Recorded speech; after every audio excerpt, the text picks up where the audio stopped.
সোনামুখীর ৫টি বিখ্যাত দর্শনীয় স্থান। এটি একটি মনোহর দাসের মন্দির। প্রতি বছর রামনবমীর দিন মেলা বসে, আর ৩ দিন ধরে এই উৎসব হয়। দূর দূরান্ত থেকে বাউল ভক্তবৃন্দ আসে এখানে।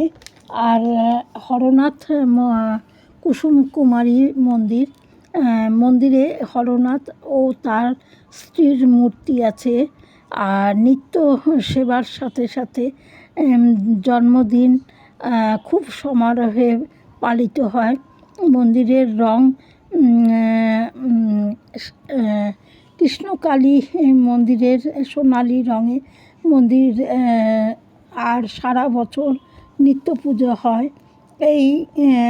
এখানে অনুকূল ঠাকুরের একটি আশ্রম আছে, আর তার শিষ্যরা এখানে থাকেন এবং নিত্য পুজো করেন এবং নানা রকম ধর্মীয় অনুষ্ঠানে অংশগ্রহণ করেন। আর সোনামুখী বর্গীদের হাত থেকে একসময় বাঁচিয়েছে এই মা কালী, মাইতো মা কালী। তাই এখানে খুব নামকরা এই কালী মন্দিরের। আর এখানে যে মানত করেন তার সেই কাজ সফল হয়। এবং এই কালী মন্দিরের মধ্যে মূর্তি নেই, কিন্তু